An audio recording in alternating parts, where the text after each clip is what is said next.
We're live. And we're live. Morning thoughts, morning thoughts, morning thoughts. Shout out to the people going out to work this morning. Shout out to the people coming in from work this morning. Extra, special, big up. Shout out to the people who work multiple jobs. I have the utmost respect for you. Shout out to my entrepreneurs, my stay at home moms and pops, my retirees.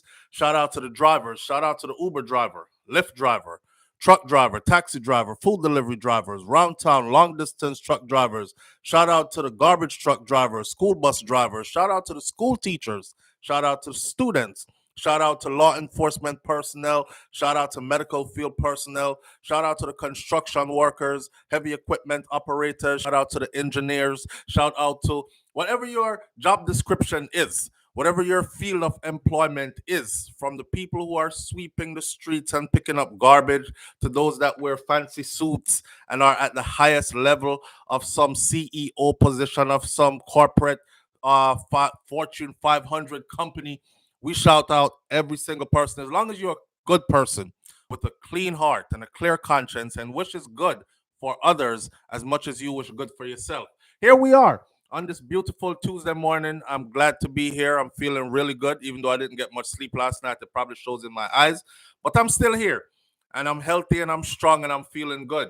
And I have a lot to be thankful for. As usual, because I'm thankful every day. Not true? All right. Morning, morning, morning, morning, and thank you for being here. The chat room is open this morning. We're not going to do too much of a long intro. We're just going to go right into the topics because we have a lot of topics to go into. So let me just big up one and two people real quick, and then we'll get into our topics. See? Mervyn the Point, Jamaica Kerr, thank you for being the first one in this morning. Audrey Wright's in the building, says morning fam, present teacher. Roxanne McIntosh is in the building this morning. Marilyn Grant's here as well. Thank you for being here. I wasn't gonna call out any names that are in white or gray, but Missy name. The name said Big Mouth Shaba. Morning fam. Big Mouth Shaba. My people are special. Senior Sexy is in the building with us. Lady J is here. Audrey Wright says hit the thumbs up button as you enter the live, please. Somebody say, look really bad sometimes. SouFLo, we have like 900 people per here, and the thumbs up says 25. Well, sometimes we forget to ask people to hit the thumbs up button, but just hit the thumbs up button, please. If you're here to engage the content, it says you're ready to go, and it tells YouTube that you like tuning into this kind of content. If you don't, they bury it. Yeah, that's just how it goes. If you don't, they bury it, and if they bury it, you'll be hard to find it. That's why people out the road. SouFLo, where you up on YouTube? Come, I can't find you.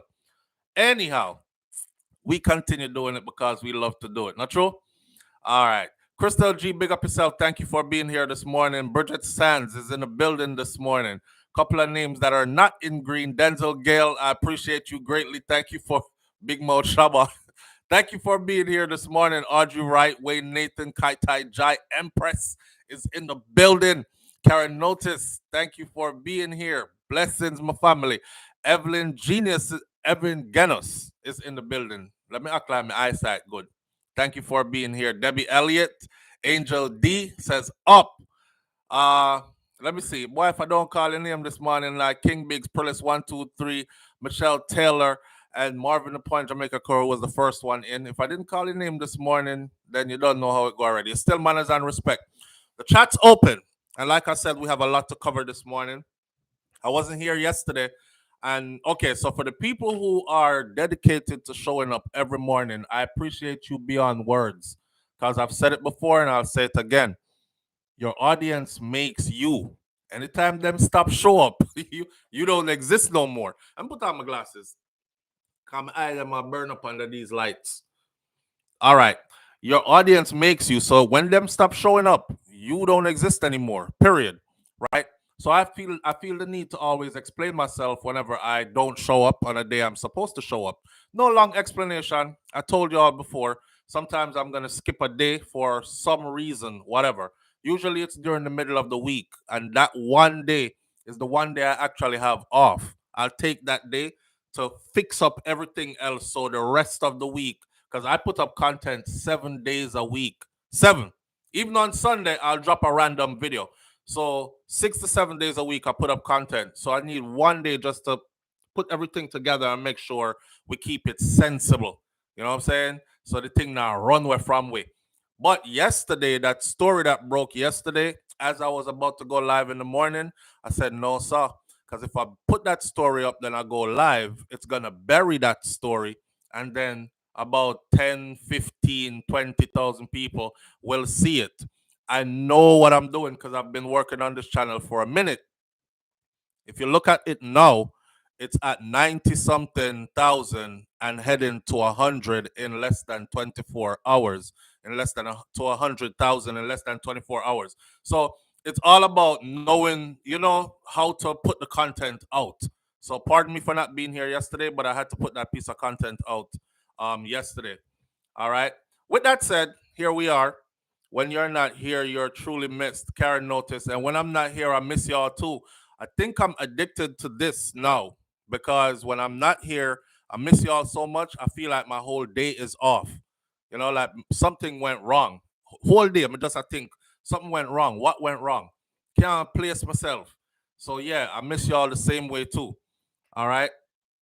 All right. Miss you yesterday from Michelle Taylor. Thank you. I appreciate you so much. I appreciate y'all, man. More than I can say. Mysterious T says, I'm here shopping for my Christmas dinner table and got the notification. I hop over here so fast. Well, thank you for being here, family. All right. We have a couple of things to catch up on. Yes, we missed the morning thoughts, morning thoughts, morning thoughts. Check it out. These two are not on the list this morning to talk about. I'm just going to go through them quickly. There's a dancehall album out right now by a youth named Massacre. If you're into dancehall music and there's no way you can't know who Massacre is. And then maybe you are into dancehall, but you're not into younger generation. Even though Massacre is not a newcomer, he's been here for a minute. Massacre's album right now, that album there is a proper representation of dancehall music. Um, I the album is on a high level. I don't even want to speak too much of it because I want to do a completely different review. Me and wifey, when you see my wife involved in an album review, you must know. Me and wifey sitting down thinking about how to actually do the review. I think I want to do a live, play through every song, and then when the live is done, we erase the whole live. We can't keep it up because of copyright infringement, but it won't stop us while we're doing it live. I want to fix a drink, go through every single song. I say fix a drink, but I'm on my no sugar, no salt thing right now. Anyway, I do my healthy thing right now, but I might make an exception for that, right? And go through every single song. There's no skippable song on that album. Listen, go listen to Massacre album so that when we go live to do the review, that you guys are tuned in to what it is we're doing. Okay, if you don't go listen to it, then the live is not going to mean much to you. I even sent him a personal message. I said, yo, you're gonna lead right now. I'm gonna lead right now for sure. Out of everybody else that's out there right now. Shout out to Vibes Cartel. When I talk about him taking the throne, I saw there was a debate over on one of my favorite people's channel, which is JA Radio TV. Big up to JA Radio TV. Big up to Wiz and Shaq over there. The question was, is Massacre now the new king of dancehall? And my answer is no. He's not the new king of dancehall still, but he is definitely right there in line for that throne. I think he make up his mind, say that's what it's gonna be, and destiny is definitely revealing itself to be like that. Anybody else who want that, they're gonna have to like fight extra hard. He been fighting hard, you know, and you have to give respect where respect is due. You have to give Caesar his flowers. You have to give unto Caesar what is his. So in that vein, Massacre is the album right now. No question asked. We'll get more into it when we review it. Another thing, y'all noticed that we were covering the Beachy Stout trial, and then November 9th, let me see my paper. November 6th, they said Beachy Stout trial was going to break for 1 week so that certain evidence could be looked at and shared amongst prosecution and defense. And they would be back in a week. November 6th. Today is December 5th. One more day, it'll be December 6th. That will make it a month. So they broke for a week and they're missing for a month. Me, I wonder how I go on over there. What do you think is going on with the Beachy Stout trial? Anyway, that's neither here nor there because that's not what we came to talk about this morning. We have other topics on the table. This morning we're going to talk about when I remember the pastor from Mobile, the Mobile cult pastor Kevin Smith. Okay, Kevin Smith's right hand man. He is on trial or he is going to trial. So we're going to talk about what's happening there. And then Venezuela is infringing on Guyana, and it doesn't look good, but we're going to talk about that one as well. The question is Guyana a part of the Caribbean? But that's not only that. We're going to talk about everything else that's involved in there. Leoda Bradshaw, the woman who is accused of and is the alleged mastermind, but I forget the words right enough because everybody are fling out lawsuit now. Leoda Bradshaw, the woman who is accused of and who is the alleged mastermind behind what happened to that politician's child, 10-month-old daughter, and her mom in Jamaica. They switched her court date to another court date, but them are deal with some funny thing behind the scenes, and I'm gonna tell you what happened in there. Shenika Gray.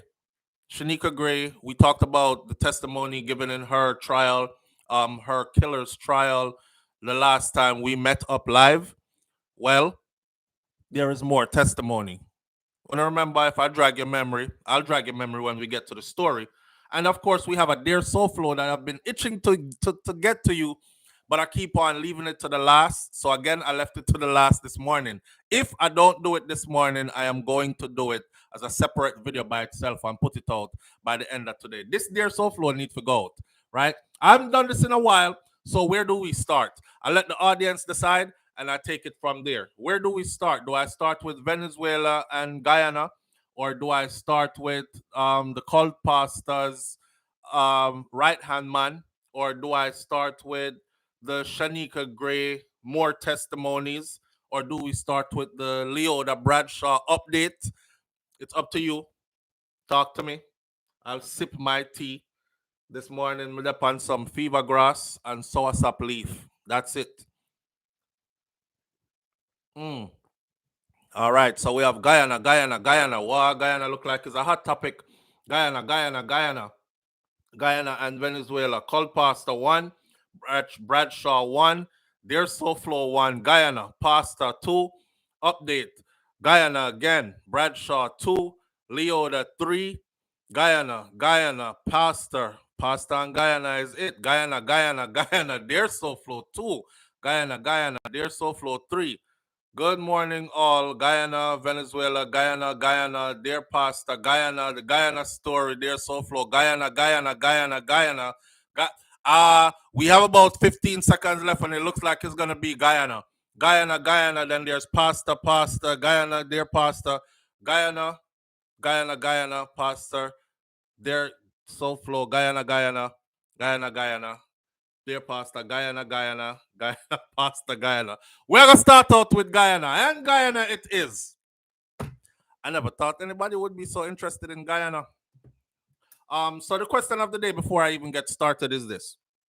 Just so we are all on the same page. Are you aware of Guyana's position in the Caribbean? Not geographically, because they are not geographically placed in the Caribbean. Are you aware of Guyana's position in the Caribbean? Is Guyana a Caribbean island?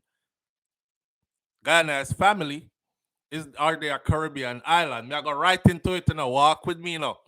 Is Guyana a Caribbean island? South American, Big Mouth Shaba says, South American, they're not a Caribbean island. So we'll get everybody on the same page, right? As bright as I think I am, I'm that dunce because I didn't know that either. And the reason why I didn't know it either is because I never looked it up geographically to see where it is. I lived in New York for a number of years, and I was around a lot of Guyanese people. See, so I just automatically, when the flag, wave your flag in the, when you're waving your flag in the air, and around my Trinidad, around my Guyanese, around my all the other Caribbean islands, I just thought that that was just another Caribbean island somewhere in the Caribbean. That's all. I didn't know, so I went to go do a lot of reading and research between day before yesterday and yesterday. Found out that Guyana is not in the Caribbean, but Guyana attached itself to the Caribbean. Basically came over to the Caribbean and said, listen, I want to be a part of you guys, right? And they signed on to CARICOM at the inception of CARICOM, when CARICOM started, which I believe it was 1976. Could be 73. I don't know why 73 is rolling in my mind, but the date is either 73 or 76 when it first started, CARICOM. So they've been there with CARICOM from the beginning, and that made them a part of the Caribbean family, right? With that said, here's what's going on with Guyana. Venezuela is saying a lot of Guyana is theirs. Kind of like how Mexico is saying that a lot of Texas is theirs, you know, and over time, you know how the land grabbing thing went over time, right? And colonization and all these other things take the people them land, turn it into Texas when it's actually Mexico. So now you have the Mexico-Texas border right there. Who drew the line? Who says this is the border? Who says that is yours? To be honest with you, there are people whose ancestors are buried in Texas, and the line is drawn, the wall is built, and they are living on the other side, right? But that's because that land got taken away and owned. So apply that same principle to where Venezuela and Guyana is. Venezuela is staking a claim to piece of Guyana, and they are moving in further and further, and they are encroaching up on Guyana. Now, a lot of Caribbean people are saying, yo, Guyana, anytime you need help, just say it, we're right here, and all kind of thing. I don't feel like not one of we going to jump on a plane and go down there and help Guyana if Guyana is really attacked. Venezuela outnumbers Guyana when it comes to military power. They have all the stuff, right? The tanks, the guns. I mean, I don't know if them have enough bullets. I know they have enough people, but I also know that their trouble is in country and their people are running away at massive pace. See, they have a sweetie called Nothing. Guyana is the only English-speaking country in South America. See, we're learning. Senior Sexy, thank you. I appreciate that. CARICOM headquarters is there in Guyana. All right. I thought CARICOM headquarters was in Trinidad. Is Guyana? All right. Yvonne Wallace says, still looking for Vicky. Yeah, where is Vicky Victory? You know, I was thinking about her the other day. I hope all is well. All right. Guyana is part of the Caribbean and South America too. Okay, so Caracas, Venezuela. Venezuelans on Sunday, listen to this.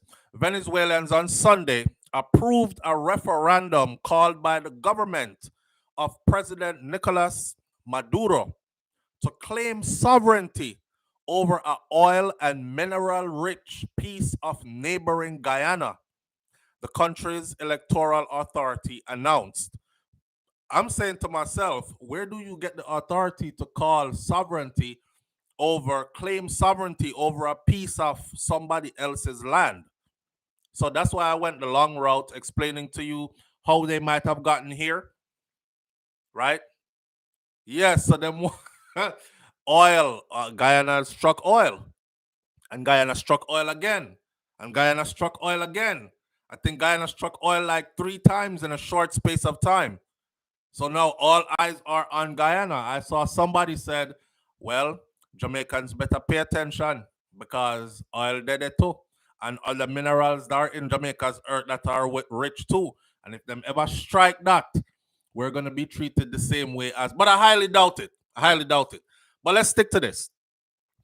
Fewer voters could be seen at the voting center throughout the voting period, but the National Electoral Council claimed that more than 10.5 million voters voted. This is nothing but the Venezuelan government saying all the military personnel go drop a vote in the box. And of course, you don't have a choice. You vote what we say you vote for. Ain't nobody turn out to vote. We saw the pictures. There were barely any civilians there. This is basically them just making some stuff up to justify what they think they're going to do next, which is move into Guyana. Now, I'll tell you what will happen if they move into Guyana or try to move into Guyana. Right now, they're on the border, on the verge of moving into Guyana. Tanks and guns and soldiers, etc. Some of those soldiers, Venezuelan soldiers, I saw them. Not saying they don't have tough soldiers and good soldiers, but I saw a lot of women and I saw a lot of young girls. It's like somebody said, "Come here, put this on, march," because they were waving with them guns. See them here? Even some of the guys them was like, I mean, I say, what kind of soldier them here, or what kind of war they about to go fight? Because nobody looks militant, nobody looks well trained, nobody looks ready for any kind of war or anything like that. I'll tell you what happened if they ever touch Guyana, like really go into into Guyana. Venezuela has long argued that the territory was stolen from them when the border was drawn more than a century ago. But Guyana considers the referendum a step towards annexation, and the vote has its residents on edge. Guyana is saying, okay, they're coming for us, they're coming in. Venezuelan voters were asked whether they support establishing a state in the disputed territory known as Essequibo, granting citizenship to current and future area residents and rejecting the jurisdiction of the United Nations top court in settling the disagreement between the South American countries. Throughout Sunday, long lines typical of electoral events did not form outside the voting centers in Caracas, did not form. Still, before the 12-hour voting session was scheduled to end, the country's top electoral authority, Elvis Amoroso, announced polls would remain open for 2 additional hours. And he claims that without giving numbers, that massive participation happened in the referendum. And majority of the people came out and vote in the millions. And this is what they want. Lies. Uh, Intelligence had eyes on what was going on. No, no, not even hundreds of thousands didn't come out to vote for that. So, like I said, that's their way of setting this up, right? Anybody confused about what's going on, this will put you on track. So, yesterday I'm watching America and American authorities discussing what's taking place in Guyana. Let's say this: Venezuela and the US are not on good terms. Guyana is a part of the Caribbean. The people who have vested interest in Guyana, they will not let Venezuela take that part of Guyana. Matter of fact, Venezuela ain't getting none of Guyana, especially since they want a part that is oil rich and mineral rich. Not gonna happen. This is how true wealth comes. Somebody says if you don't have land and minerals, if you don't own that, then you really don't have much wealth, right? That's why you have people investing in gold and these kind of things. Anyhow, in that discussion yesterday, what I gathered from the American side is that it's one of them cases like touch a button, no? Yeah, Sefe, I bet, do it.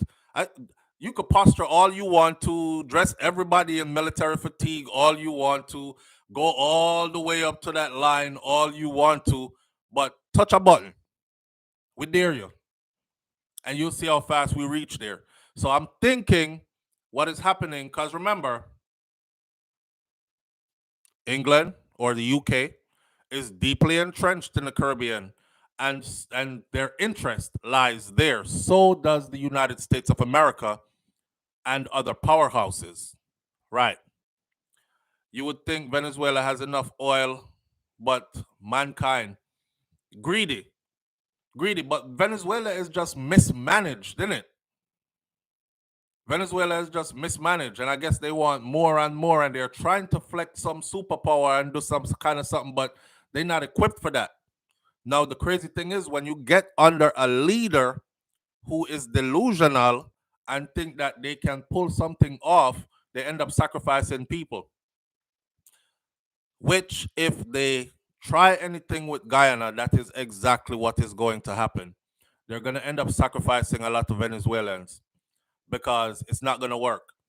I think the US, UK, and others, just the US alone, and the UK if they join in, which they would, it's an issue, right? Which I don't think Venezuela is ready for that. It's an easy wrap up. Easy wrap up. They don't have the resources. They have military power, but I don't think they have enough resources to pull it off. Jen Jones says, yes, I don't think Venezuela wants to keep poking the bear. But when you're under a leader who is a bit loopy, and because some of these leaders, this is what they think to themselves. Oh, I'm 60 something years old already. How much more time do I have on earth? I have to make my mark in history. You know, you will remember me for the next 500 years. We will go down in the annals of history. I saw them go on. And then they don't care who gets sacrificed in the process. They have this goal they have to accomplish, but it's not going to happen. So, all the people them who are worried about Guyana and Venezuela encroaching upon them and doing anything, I don't think it's gonna happen. I would have to see it happen to be like, damn, I didn't think that was gonna happen. But for right now, I'm telling you, I don't think it's gonna happen. I think it's just bolstering, posturing, talking a lot of tough talk, and moving like you're gonna do something, right?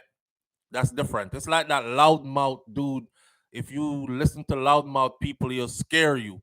Yo, something up around here. Who next? Who want it? What? And a small man just thump him in the mouth, and then he can't fight, and that's the end of that. That's pretty much what I think going on over there. Jacqueline Higgins says, "Good morning, y'all. I finally catch a live chat. I watch every day, but always the replay." Well, Jacqueline, thank you for being here, and you're live with us this morning, and the chat room is open.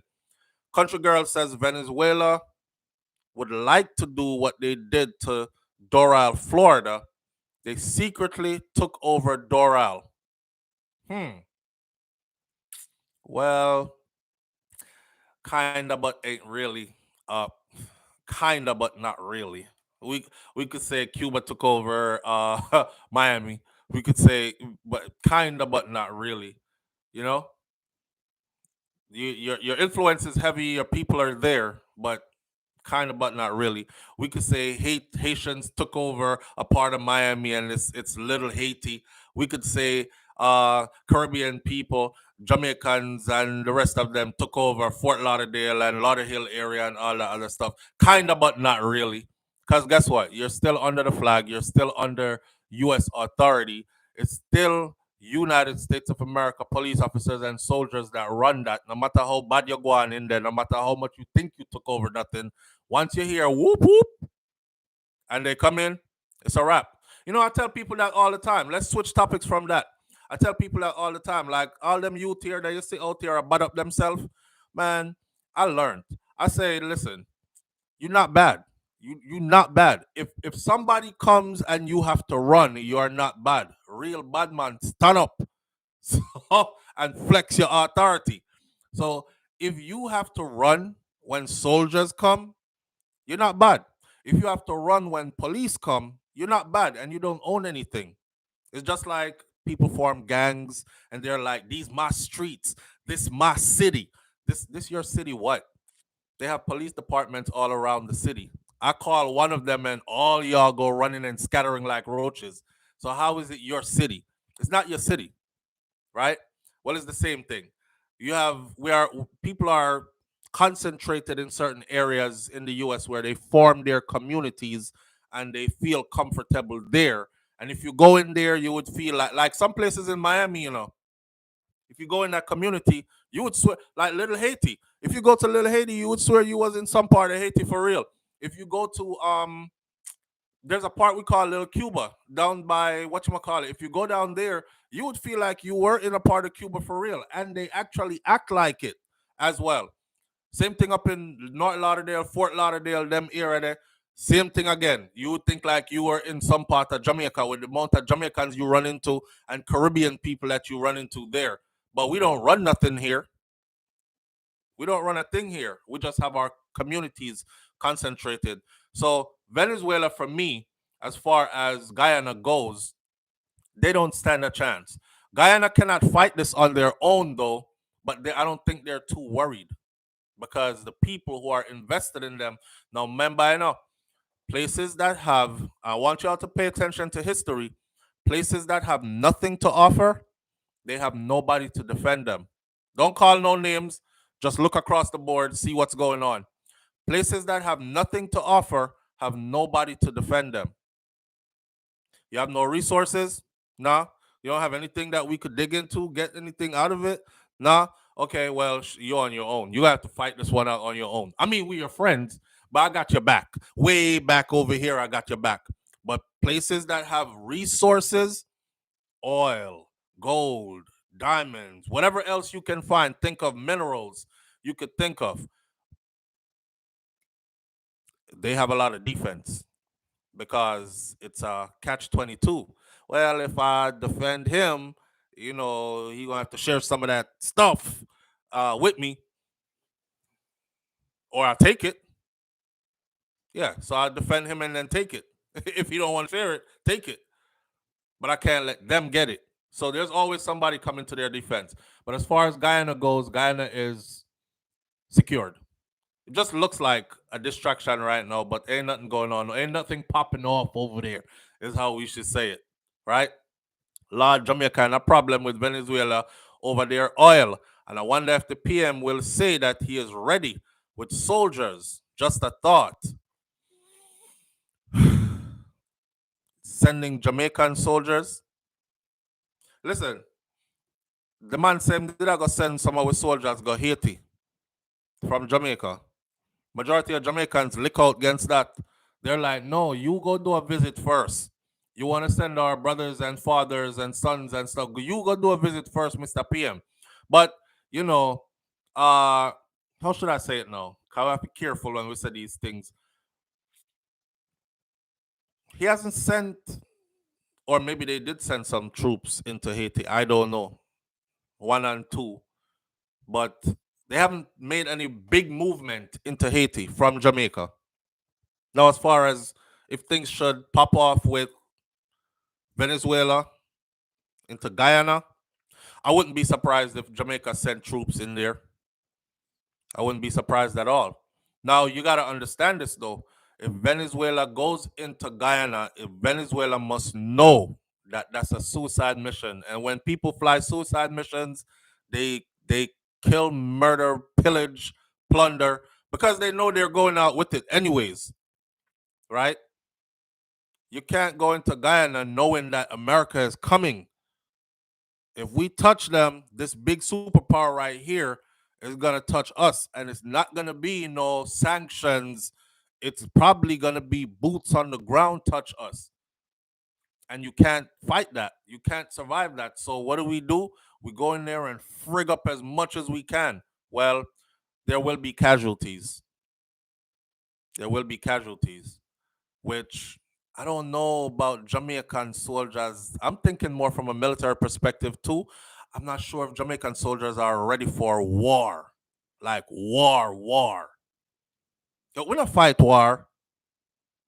We don't fight traditional war. Jamaican soldiers don't fight. You have 1 and 2 that might get deployed to go train somewhere alongside somebody else, but do you see hundreds of Jamaican soldiers like boarding an aircraft saying, oh, we're heading over to Afghanistan, or we're heading over to Uzbekistan, or we're heading over to Iraq, or we're heading over to Kuwait, we're heading over to but I don't see it. So it's not like Jamaican soldiers are like war seasoned kind of thing. We're not war seasoned. So I would be worried if our soldiers get sent anywhere.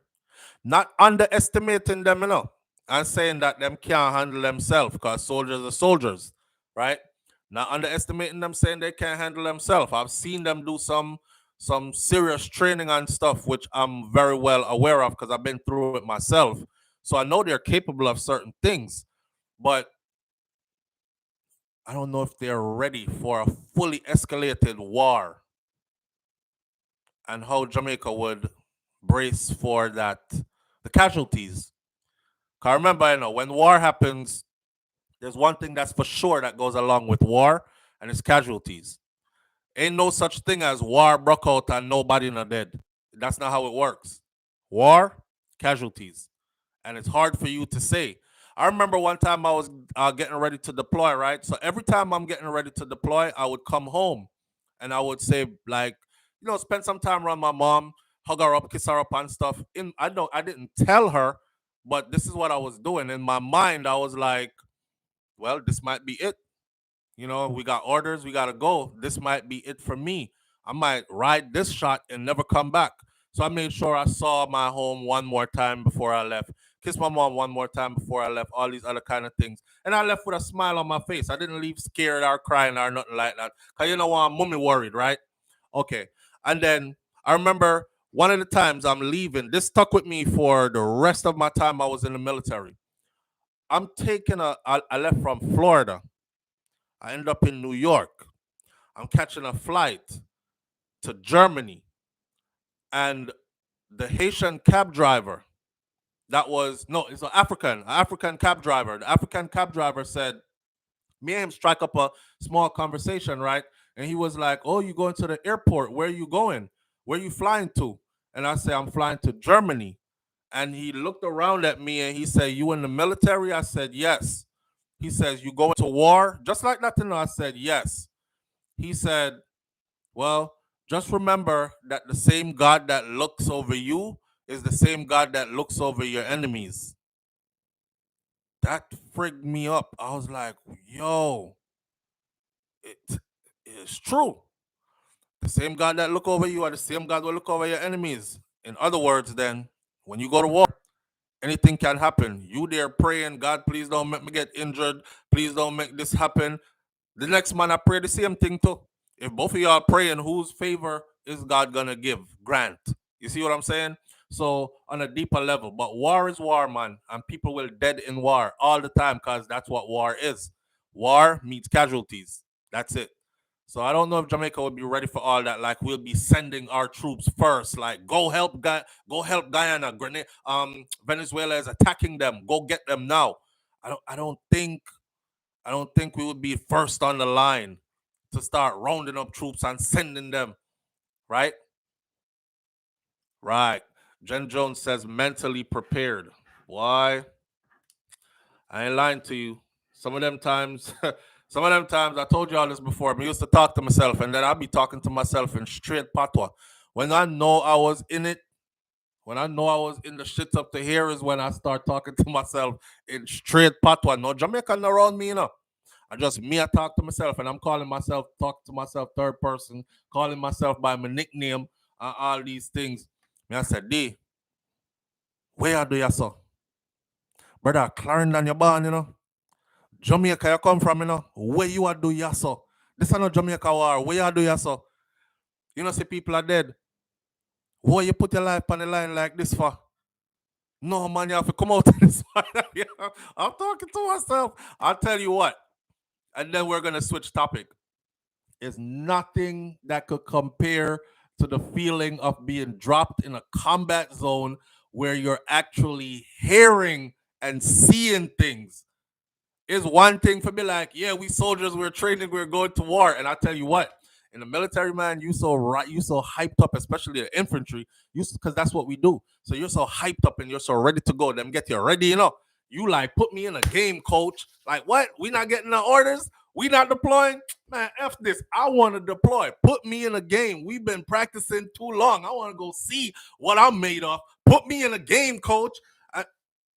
Boom, orders come down. When the orders come down, man, we'll be moving out, blah, blah, blah, this day, this month, this time. Time to put the women and kids to bed. Roll out.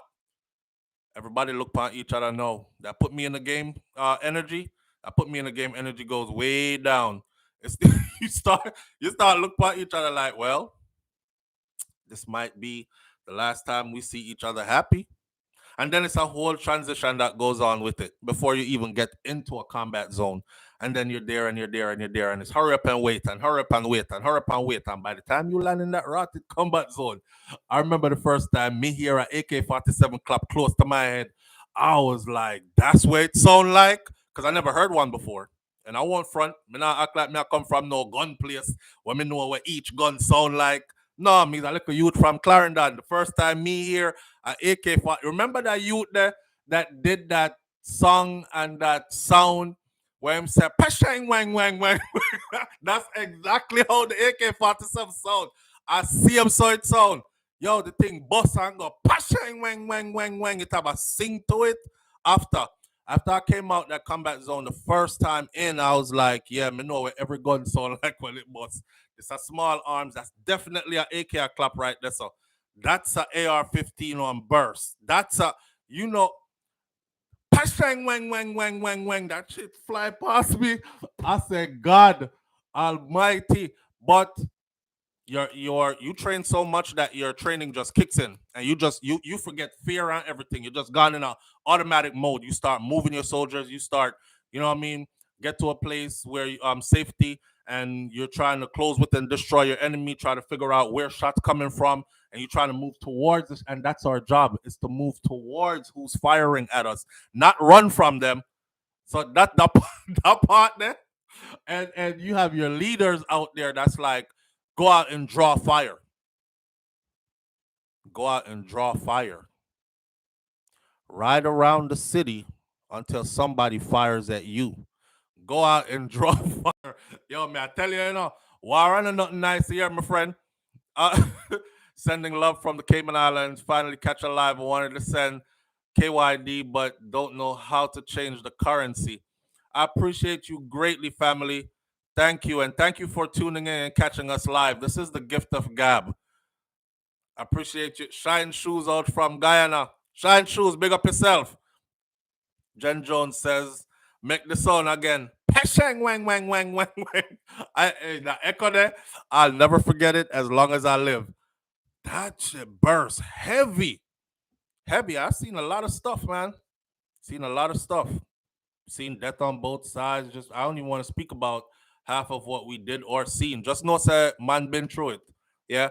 So is this place that I speak from when I say I don't know if our Jamaican soldiers are like battle ready, like for a real war, real combat where people will be dying. You hit the ground hearing them peshang wang wang wang and then boom boom, and you're like, God damn, this is it. And then they telling you about, come on, let's go, let's go, let's go out there, move, move, move. What? I don't know if we're ready for that, but we'll have help. We'll, we'll have help for sure. All right, moving right along. Venezuelans approve referendum, claim sovereignty over. Yeah, we gone past that already.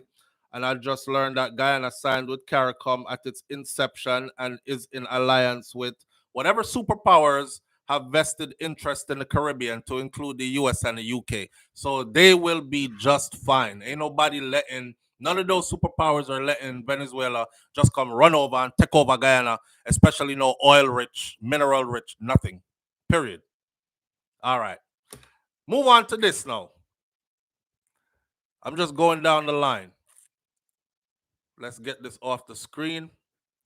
The Crown assessing judge. Boom. Let's talk about this one. You know, everyone cannot be a soldier. That is for sure. Yeah, Yvonne Wallace, you know what? Everyone can be a soldier. Everyone can be a soldier. And me I gonna start a new topic, but you draw me in. So somebody contacted me yesterday and asked if this is a good number for their son to contact me because he's getting ready to go in. I've spoken to a lot of young people going into the military. I've guided them into something that I know they're gonna end up doing 20 years or more in, because I'm gonna fall in love with it, right? The love, the camaraderie that you find in the military You won't ever find that in civilian life. So that alone will hold you in there. When you have people around you that will kill for you, that will die for you, even if they're different, completely different from, I'm talking about boys in the barracks that fly Confederate flags and listen to, I don't know if you ever heard of an artist called David Allen Coe. Go listen to David Allen Coe, right? Singing about big D niggas and him woman start taking a big D nigga and hanging nigga by the toe and like them the kind of boy that they'll suit up and go die for you. If you see them in regular life, you're like so separated from them. You racist piece of SHI, you know what, right? But when you're joined together like that, it's a weird combination. In that song, somebody yesterday said, if their son could reach me by this number, I said, reach me by SouFLoTV at gmail.com. Easiest way, I would definitely talk to them. Everybody can be a soldier. Here's the thing about the military, a lot of people don't know. When you say, I'm going to join the military, mom or dad, and your parents are like, oh my God, I'm so scared for you because they're going to send you to war and you're going to be fighting with a gun and you're going to die, and the possibilities are, it's not so. It's not so. I want you to always remember this. The military has a fighting section, and then it has everything else that supports the fighting section. Their duty is to fight. Why else would you have an army or a Marine Corps if you're not going to fight, right? So you have the fighters. Those fighters, we just put it under infantry. Everybody who goes special forces, if you could name them Delta Force, if you could name them Rangers, if you could name them Green Beret, special forces, this, that, and the other, they all went through infantry first. Infantry, that's their home. So you have the infantry, and then you have the rest of the military, right? Some of these jobs from the rest of the military work closely with the fighting guys, so they might end up in situations where they're closer to the action than anybody else. But the rest of them is, you're deployed and you're far from the action and you're sorting mail. Like literally work in a mail shop, like you work at the post office. You're sorting mail and you're putting, okay, this goes to battalion so and so, this goes to 118, this goes to 126. These are, so you're looking list and sorting name mail. You go and go sort mail, and your family is at home thinking, oh my God, I'm so worried. My son is over there, he's going through it. He's over there sorting mail. He wakes up in the morning, he goes to breakfast, he gets on the computer all day, check all his social media status, leave messages, watch and talk to people online like he's regular at home. The guys that fight, they roll out from what's called a FOB, forward operating base, and they go out into what we call sector, and they lock down sector and they fight in sector. And there are so many rings of security around a fob. They're super safe, right? Because this is where we bring back our casualties too, and so on and so forth. Just to give you a little explanation. So everybody could be a soldier. You're a soldier that works in a mailroom. You're a soldier that does whatever job you could think of out here. They have it in the military as well. It's just classified as a MOS with a number behind it. Right. With that said, Dr. Michelle says, I was going to go in as an officer because of my profession in healthcare. However, when they told me I had to be near the action, I was like, hell no. Well, if you, yeah, if you're in the medical field, then you're most likely going to be close to the action because who gets injured? The guys that fight. And then they need you to be close to the guys that fight before y'all could patch us up. And then they send us back to launch tool or send us back to some hospital close by, Germany, and then airlift you back to the US, Walter Reed, whatever, whatever. So yeah, if you're in, I can tell people what profession to choose going in, that you will be far from the action and you will love it. I've put people in that are still in. Some people have already done halfway to retirement in, and they are not coming out. Me get out and I'm doing civilian life, and they're like, I mean, when I talk to them now, I'm like, yo, so how's it going? Oh, man, I just got back from Japan. It was crazy. It was fun though. Blah blah blah. Okay, so you staying in? Oh man, they're gonna have to throw me out. I'm not leaving. I'm loving this. It could be that. It could be that. And I said people crazy why they end up in there. They end up in there and they find camaraderie. They end up in there and they find a system that moves and works like a clock, a well-oiled clock that ticks on everything every second. If you imagine being in an environment where no excuse is allowed, responsibility and accountability is what rules, and you love that kind of stuff, you can't hide behind anything in the military. If it's your duty, it has to be done. There's no excuse why you didn't do it.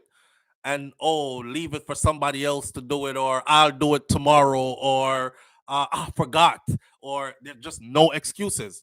If you love that kind of environment, man, that's the place for you, right? They have several different departments. Wow, thanks for explaining. Yes, JJ, several different departments, all kinds of different fields, of all kinds of different career fields. Then there's guys who go deployed, and they one last story before I change subject. I mean, I want to eat up the whole morning, but check it.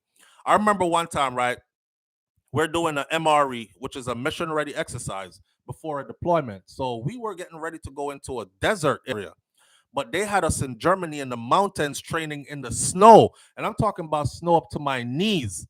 Mind you, again, I come from Jamaica, Clarendon. I'm a tropical person, I'm a Caribbean person. They have me sleeping outside in the snow. Couldn't feel no part of me. Couldn't feel my fingers, my toes, my ears, my head. Inside my head is frozen. Like the training is so extreme. And we were eating out of a bag, MREs. We were eating MREs. Now, MREs get you constipated. And if you eat MREs on Monday, you probably don't take a poop until Friday, right? But I see how it fits into the mission, because if you're out moving, going, you don't want to have to use the bathroom. Oh, I'm concerned about my bowel movement. Have I had two today? Kind of thing. You want that to be eliminated. So you eat Monday, Tuesday, Wednesday, Thursday, you still haven't taken a poop yet?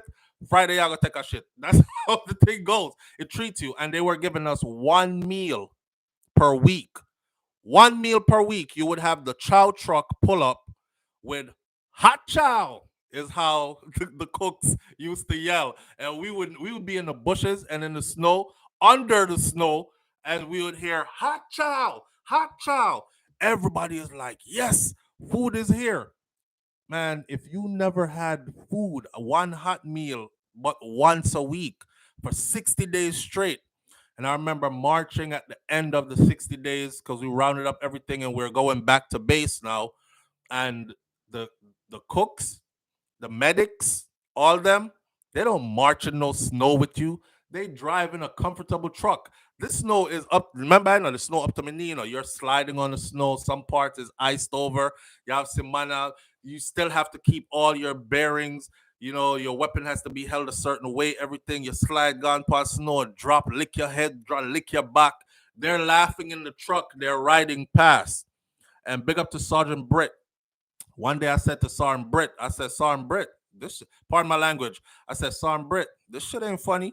Y'all in that warm ass truck laughing and shit. Sergeant Britt said, hey, Mac, you chose your MOS, didn't you? I couldn't say anything. I did. Remember, I told y'all? I said, I want that. Him with the blue cord, with the jump boots. I want that. He was like, you don't have the balls. You ain't. I want that. It came full circle. Sergeant Britt was the sergeant who was responsible for all the soldiers in our DFAC, in our cafeteria, if you will. And our cafeteria is fine dining, my friend. That's why they get out of the military and they go work in five-star restaurants and stuff and earn huge salaries, because from day one, their cooking skills, their serving skills, presentation skills with food, and all that. So he's riding in the truck, turn up the heat. I could feel the heat being next to the truck.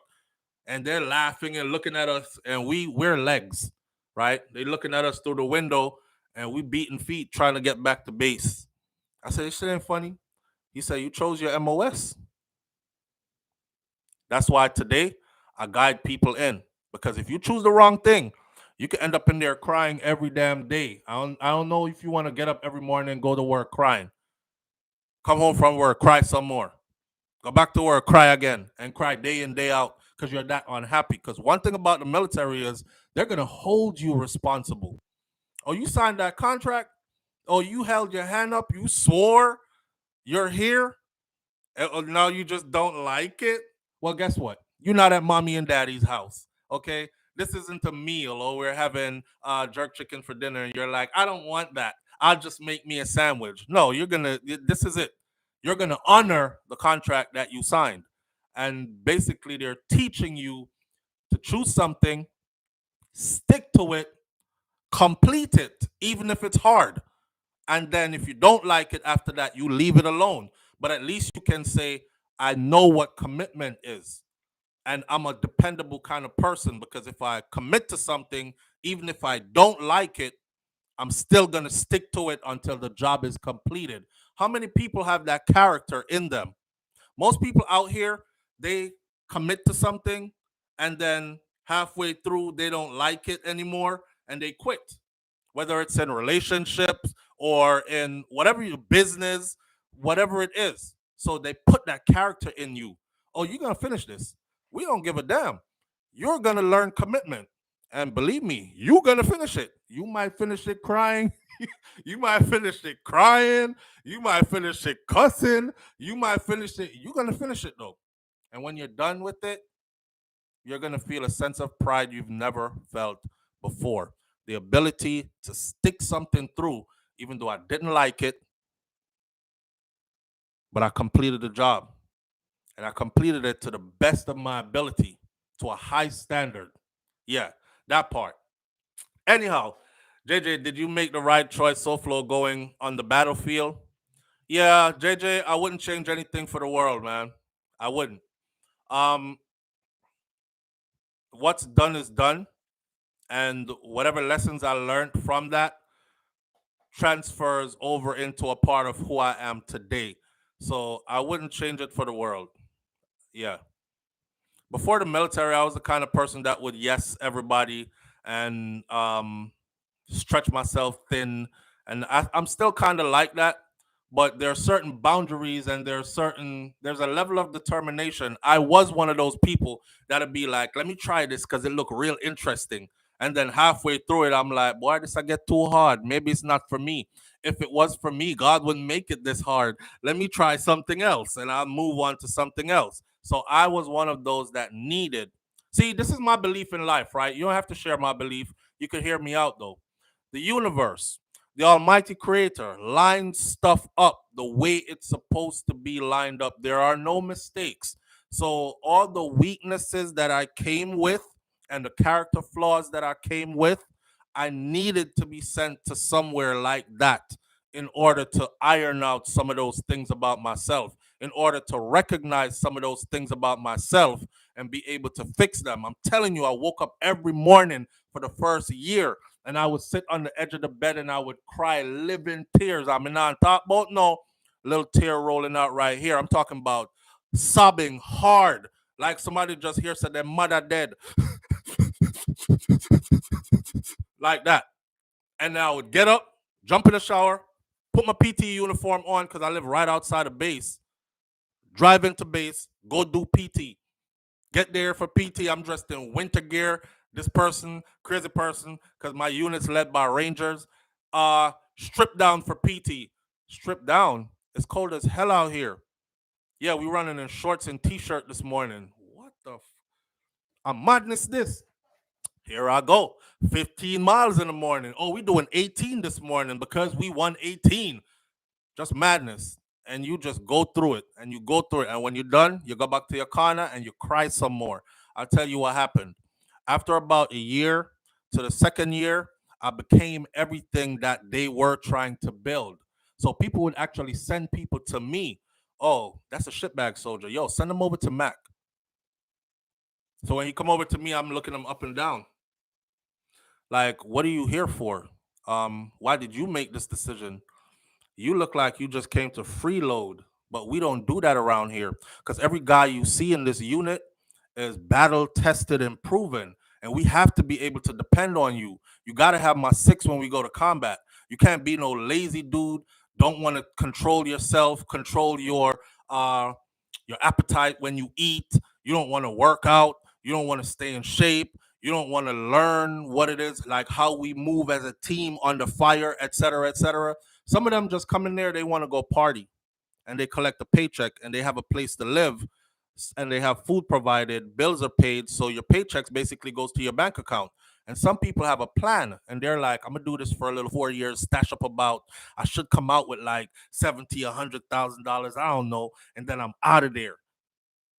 So I was the one that would hold feet to the fire. Oh, you in here? All right.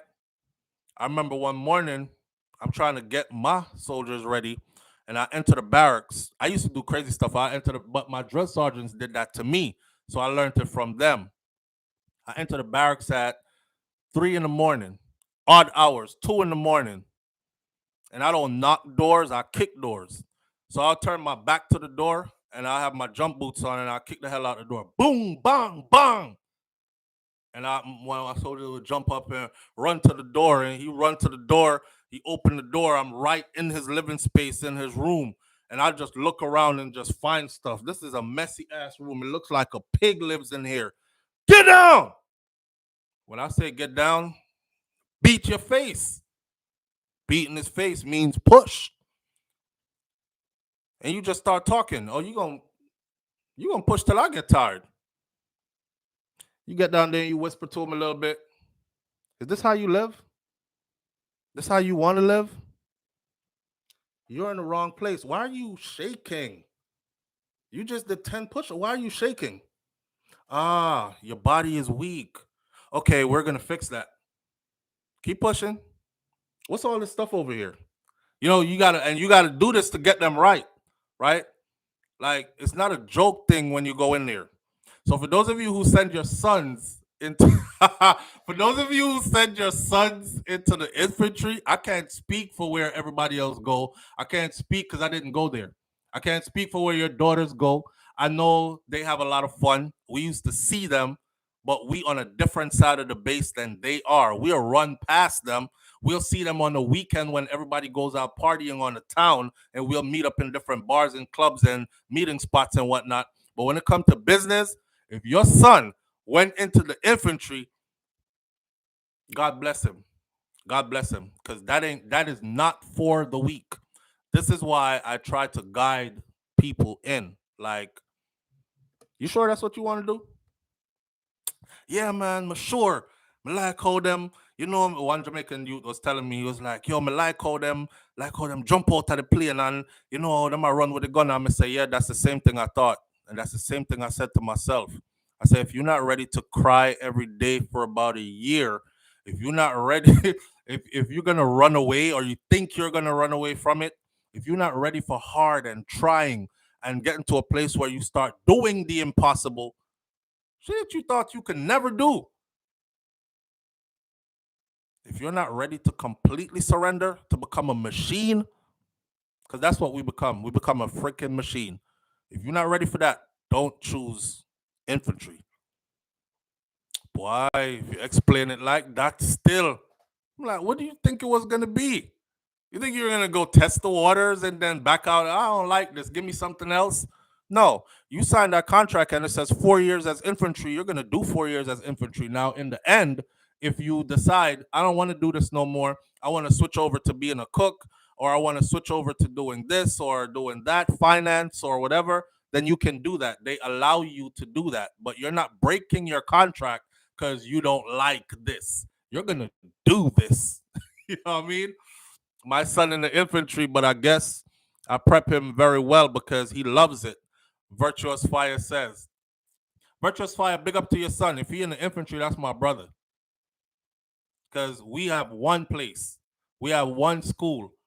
And everybody that's ever gone through there, once you complete that, your name is on that wall forever. So that's my brother. But infantry life is rough life. Delicious Sam says I ran in depression my first year. It's just, it man. Listen, man. Listen. Today, if you see somebody or know somebody who's in uniform, I don't care what they do, even if it's finance, because it still get rough for everybody. I'm not sugarcoating anything. I'm not trying to tell you that infantry is rough and everywhere else is smooth.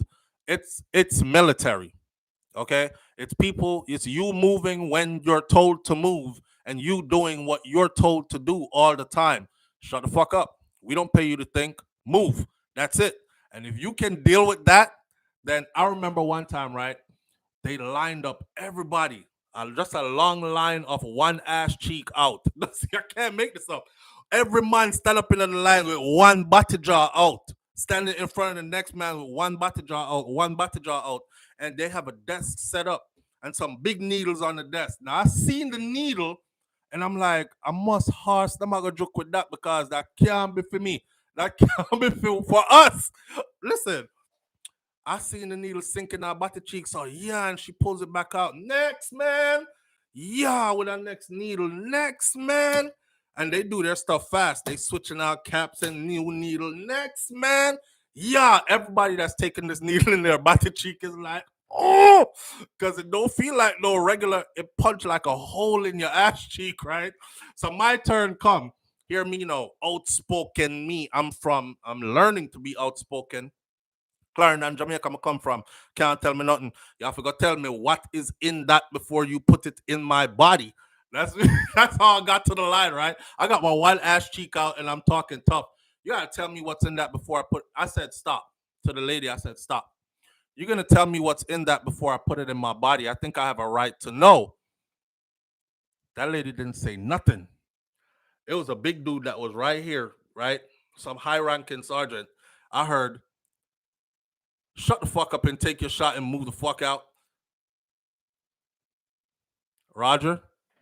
On to the next man. Like, damn. I said they got me. They got me. I thought I had choices. And the more you're in it, is the more you realize you have a damn choice. You have no choice. So you gotta be prepared for all that. One ass cheek out. A long line of one ass cheek out. Huh. Big needles. Next, man. Yo. And all in all, I think you start getting crazy when you start enjoying it. Yeah. I thought I went crazy because I was enjoying it. I was ready to go again. I'm like, yo. And when I came home from a deployment, I would sit on my front doorstep, not spend time with my family, and I would miss combat. And I would want to go back. And I would be like, send me, man. Send me, because ain't nothing happening here. And I fucking it's like some part of you just want it back. You know what I mean? Especially if you lost anybody while you were there, you start feeling like, okay, they took one of ours, but I got to get back. So we got to get back. And I hope we get sent back to the same region, to the same area, so we could finish unfinished business. You know what I'm saying? Like and that's how everybody was. You ready to go? I'm ready to go. So when we saying put me in a game, coach, this time is for real.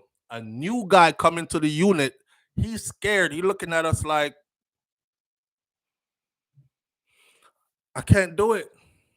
I can't do it. I remember one dude broke down crying. We were like days away from leaving. And he just started crying. He said, I can't do it. You can't do what? I don't think I can hurt somebody else. I remember him saying, I don't think I could take another life. I don't think I could hurt somebody else, take another human being's life. I don't think I could. Everybody was on his ass. Oh, it was all fun and games till it's time to go, huh? So you in here eating good, training nice. Who the fuck else pays you to stay in shape, fighting fit, huh? You're enjoying everything that comes with it. But now when it's time to go put in work, you can't do it. You can't do it. It's rough. You're gonna do it. And they made him they made him do it. Yeah. JJ says, I'm glad you survived that. It's no joke. SouFLo, my God, that's interesting. I couldn't.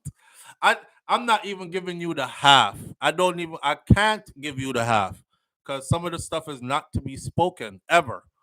You know, some people in here say they have sons in the infantry, they'll never tell you everything because they can't.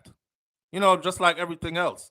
It's kind of like an unspoken thing. You're sworn to a certain level of secrecy where that's between you and your unit, your team, yeah, your company, your platoon, and that's where it's at. I give you the jokes. I give you the funny part, like one ass cheek out, because I'll never forget that. And me trying to be a tough and assertive. Oh, you have to tell me what's in those before you put that in my body, because I think I have a right to know. I really thought that was gonna work, and it didn't. They jabbed my ass cheek so fast, man. I was like, oh, and the needle is huge. And then we got I'm not gonna tell you that part. Let's move on to something else. Cause wifey want to go to the gym, and we have 45 minutes to go, but we want to stay on track. All right, all right. Yes, my son, mom, I can't tell you. Yeah, he's virtuous fire. He's not gonna tell you. He's never gonna tell you. He can't. Even if he tried, he wouldn't. His bond with his brothers is way different from his bond with anybody else.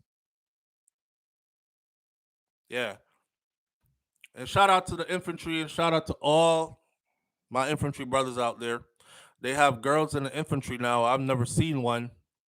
I don't know how that works out because the kind of stuff that we have to do, I'm talking about 60 days on the ground, out in the woods. I don't know how a woman like get by with all that, but you know, different times and whatnot.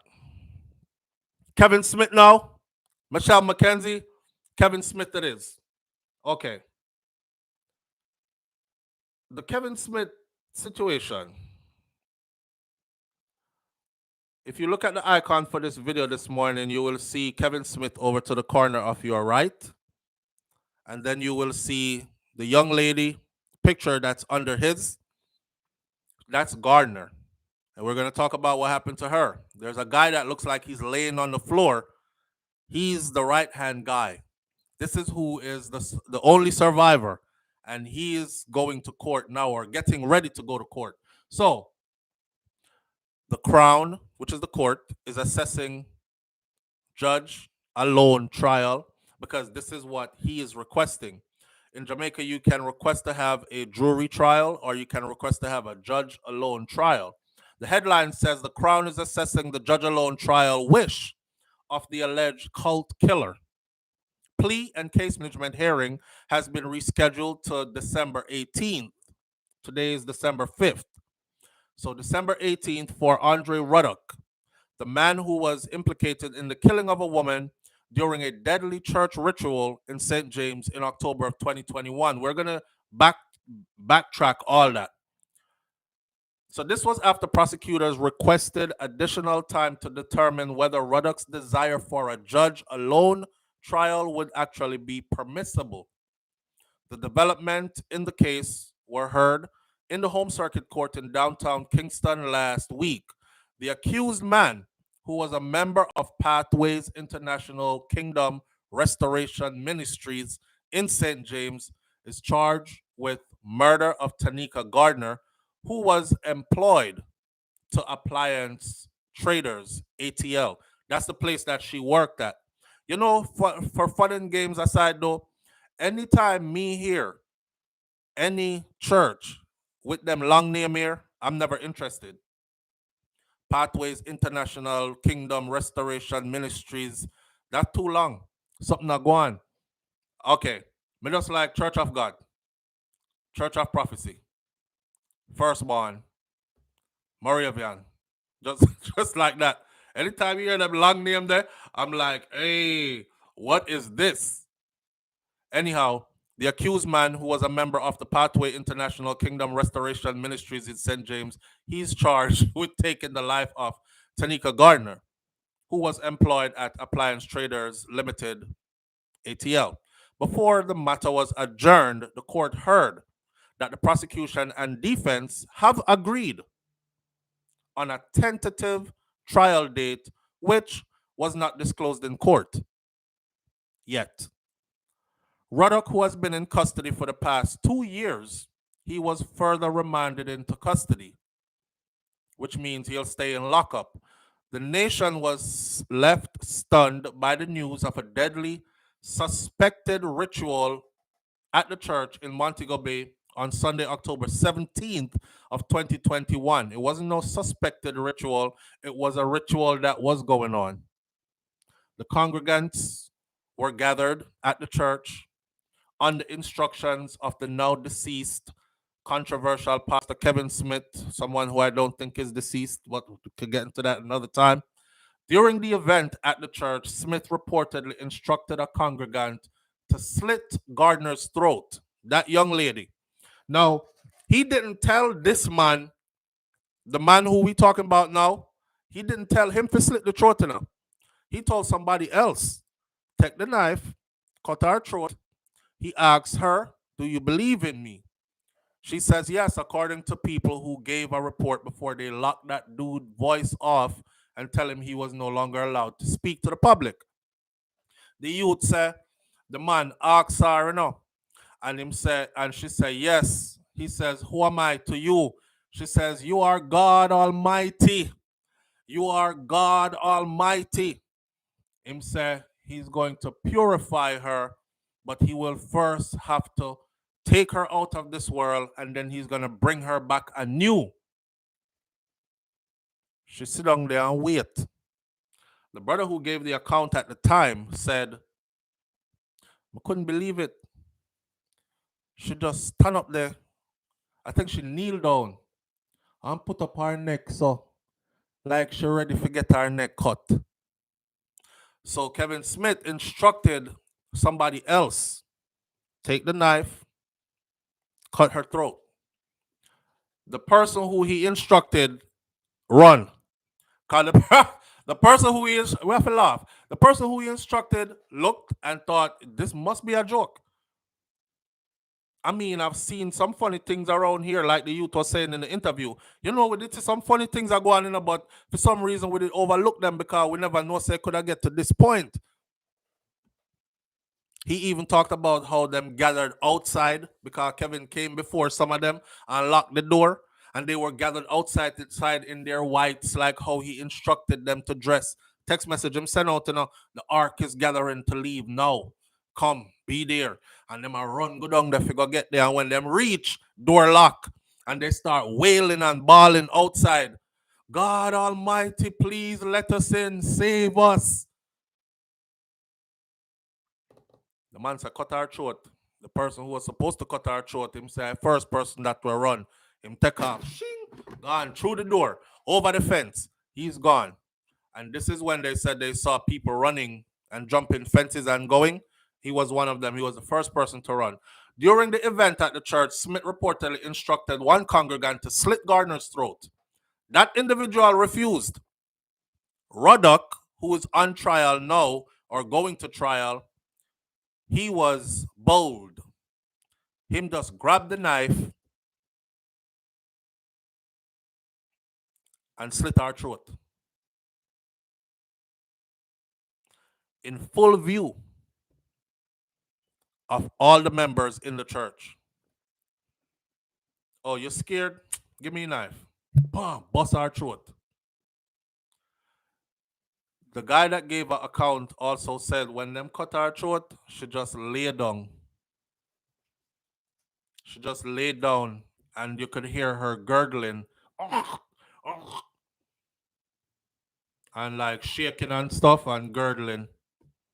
Him say him did me stuck now. Him said this point me want run now. Cause me see other people are run, but me stuck. Cause me can't believe like this is what's happening in front of me, you know. The individual refused. Ruddock grabbed the knife and used it, slashed her throat in full view of all the church members. Another member of the church, Michael Brown, was also killed during the night's bizarre events, which culminated with an alleged shootout between members of the church and the police. I think Michael Brown was the individual who walked in, came from the hospital, I don't know what sickness he had, but he was hooked up to stuff. Like, Ivy hook up on, I think he had I forgot what it was that he had hooked up to him. It wasn't a colostomy bag. It was something else. But a blood condition he had, and he came in because he's went everywhere else, Obiaman, different pastas, this, that, and the other, trying to cure himself and couldn't get a cure. Pray and no answer. So he heard about this man, and him come, and the man said, "Yeah, dialysis stuff. This the pick line. Sorry, his pick line. I should know this stuff, but okay, yeah." So he come in and him asks him if him can. He say, "You can cure me." Me here say, "You can cure me." He says, "Yes, I can, but you must first believe." Him say, "I believe. You must first believe I am God." Him say, "I believe you are God. I believe you are the Almighty God. I believe you are the Almighty God who rose from the dead."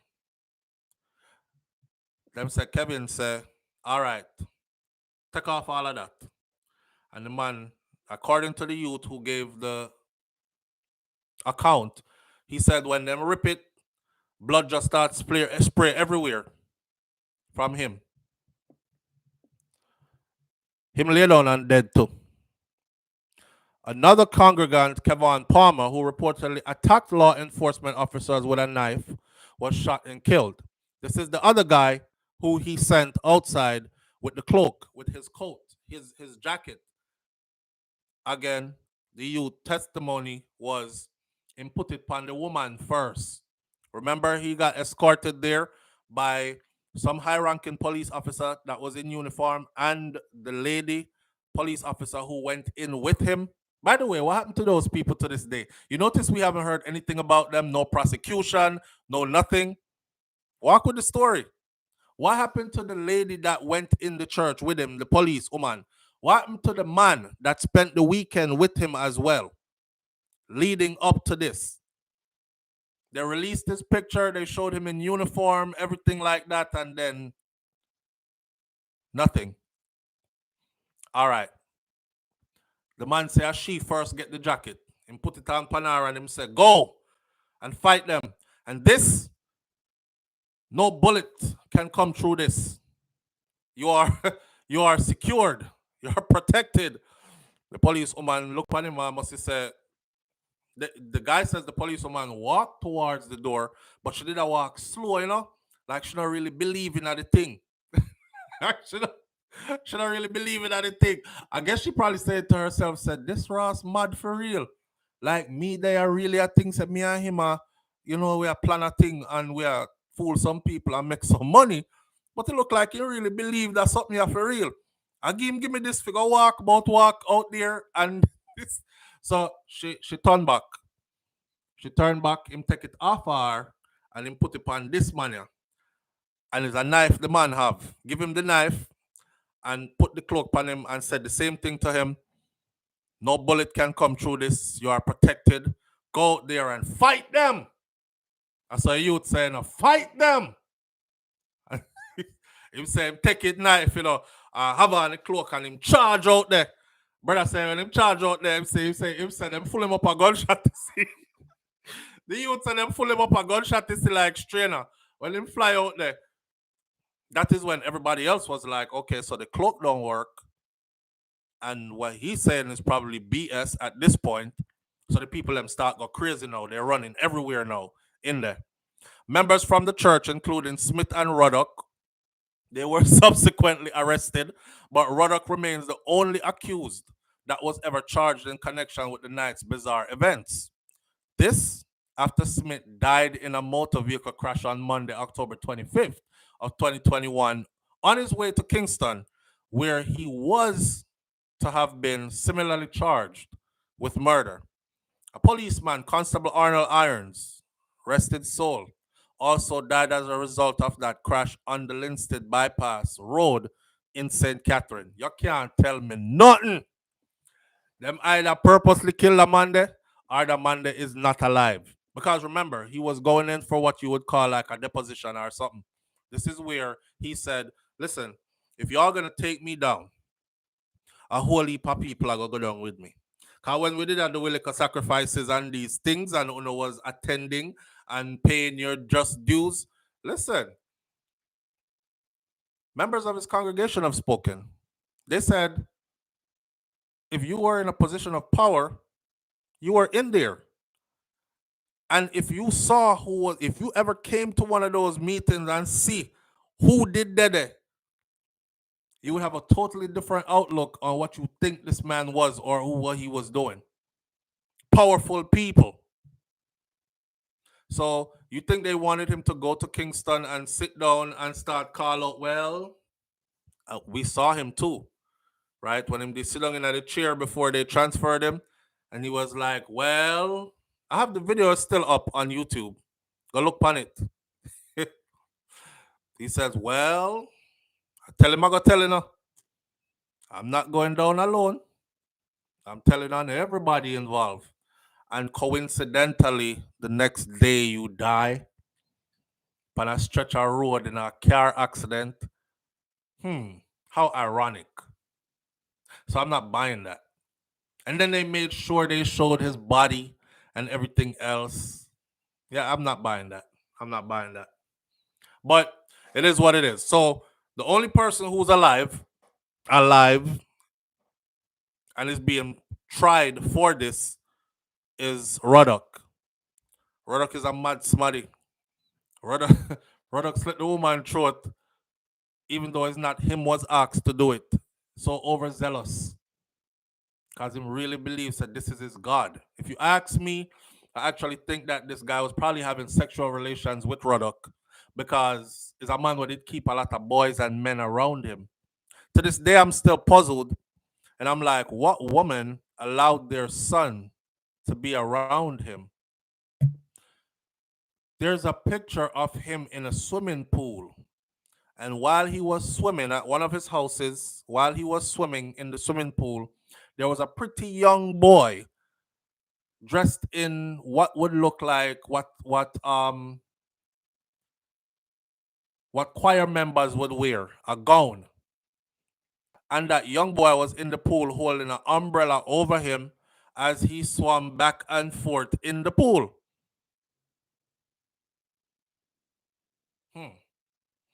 And there were no women at that house. But he had it under the disguise of, he was giving people a place to stay and whatever, and keeping his 12 disciples close to him kind of thing. Audrey Wright say, I want big buffoon too. Him should have waited till him in front of a judge. Then just diarrhea the mouth and start drop all of the name them. Him didn't know, but watch Audrey, him didn't know say them all kill him already. Them people here know what them sign up for, They know if the caca hits the fan that it's over. It's a wrap. Yeah, Veronica, the picture with the little boy where I follow him up and down in the pool while as he is swimming, it was disturbing to me. No, nothing disturbing looking as in nakedness or anything, because there's none of that. He's the one with his clothes off, but the little boy was dressed in a gown while holding an umbrella and following a big grown man in our pool as he does laps back and forth, back and forth. That's weirdness. I was wondering how the hell did this take hold in Jamaica, of all places. But Jamaica culture has changed a lot. One time gone where people would have been like, man, move from yourself with that foolishness there. It's not so anymore. It's not so anymore. I think, and this is no disrespect to some people get personal. Stop talking about my Jamaica like you more Jamaican than me. Me a Jamaican too, Yeah, so me hold as much right to Jamaica as you. See? So me can talk and me talk about my family. Nowadays is exactly why the people are easily manipulated and stuff. Gone are the generation of move from yassa. Foolishness that. Stay far from them people there. Now everybody curious. Now everybody easily manipulated and led into something and something else. For instance, watch where I bring this go. Watch me. For instance, There was an article that was done that said Jamaica is among the safest countries in the world. Now, I noticed there were a lot of people in the comment section that agreed that it was not. But there were also quite a few people who took it personal. Here you go again talking bad about Jamaica. If the people them say something good about it, just make it be good now. Election time is coming. The person who is in position of power right now, who is the ruler right now, the kingman right now, that was one of his big promises, was that Jamaica would be one of the safest places in the world. Right. You could have sleep with the door open and all that, remember? But the election will come. And if anything he has failed at is that one thing there. Now I'm looking at why they posted the article. It's okay if a US entity or some other foreign entity does a survey and posts their results. It becomes political when the Jamaican news media takes it and spins it their way as if it is true. So I see another influential vlogger on the island saying, after some little vlogger boy, I talk about Jamaica not safe, I always I talk about Jamaica not safe. This poll, Gallup poll, very highly accredited and esteemed poll, says the opposite. So they were trying to pass this off as not that Jamaica is safe for tourists, not that Jamaica is safe for visitors, but Jamaica is one of the safest places on earth. Period. And it's a lie. It's a lie. The first thing I said was, but the people believe it. They believe it. So now that election time is drawing near, whoever is waving their green, they look right at that poll and they said, see there? I don't know what y'all talk about in the SouFLo, but see there, they forget everything they see around them every day. They forgot that 1,400 and much murders in 365 days. That means you murdering like 30 plus a month. But that's how easily manipulated they are. Switch up some headlines. Say it came from overseas because you know how we are conditioned. A lot of people who are outside of the culture don't know this or don't understand this. We're conditioned to think that if it come from overseas, it's nicer. If it's somebody from overseas that is saying it, it must be true. Their ice is colder. Their white is whiter. Their truth is the truest truth. Politics at its best, my friend. Wayne Core, politics at its best. So when people like we now come about and say, okay, let's break this down by the numbers. Since I see a whole lot of big up my prosperity prime minister, big up me under the same comment that says Jamaica is the safest or among the safest. I said these people are blind. Even if you did say the article and not respond to it, it would be better. But the fact that they started bigging up who exactly failed on his mission to make it that way under that same article, it rubbed me the wrong way. So I say, you know what, give me pen and paper. And that's what I did. I took pen and paper. I put all the countries that they claim we are being compared to. See that? The screen got a little bit dark, but I'm just showing you. And I went and I did my research. And I went and I did the per capitas. And I went and I did the population number. And I went and I did murder per year. And I went and I did murder per capita. I went and I did, and I put it all together. Jamaica is the worst one on this list, and these don't even compare, shouldn't even be mentioned in the same bracket as Jamaica. So if you want to say Jamaica is safe for foreigners, then yes, it is. Is it safe for returning residents? Not really. A lot of returning residents will tell you they're scared shitless. A lot of people will tell you that I went there and I left. I left my house, SouFLo. I'm afraid. On the day that that was released, let me phone that. On the day that that was released, guess what came on the front page of the paper in Jamaica? The businesses in Westmoreland now. Remember, I know when me go Jamaica, one place me sure for touch is Westmoreland. The businesses in Westmoreland are having to keep their doors closed and close up early because robbing spree are gone. If you check the murders that's been happening lately, a lot of them is in Westmoreland. There was a guy on a video clip that was crying. The man said, "Me bring my money come here, me build my house here, come want my Jamaican people to benefit from it. But me don't know what go on with Jamaica. I don't know what go on with the place." This is regular citizen of ball. And over here you have the media saying, "Oh, let's push this. Safest place on earth or one of the." For who? By who? So my thing is just tell the people them the truth here, man. Because this is my thing. If you, I go with what you call military accountability. If you cannot admit that you have a problem, you will never fix what is wrong. Plain and simple. In order to fix what is wrong, one must first admit that there is a problem. Otherwise, you don't feel like nothing need fixing. Oh, man, I look at it. No, man, everything good, man.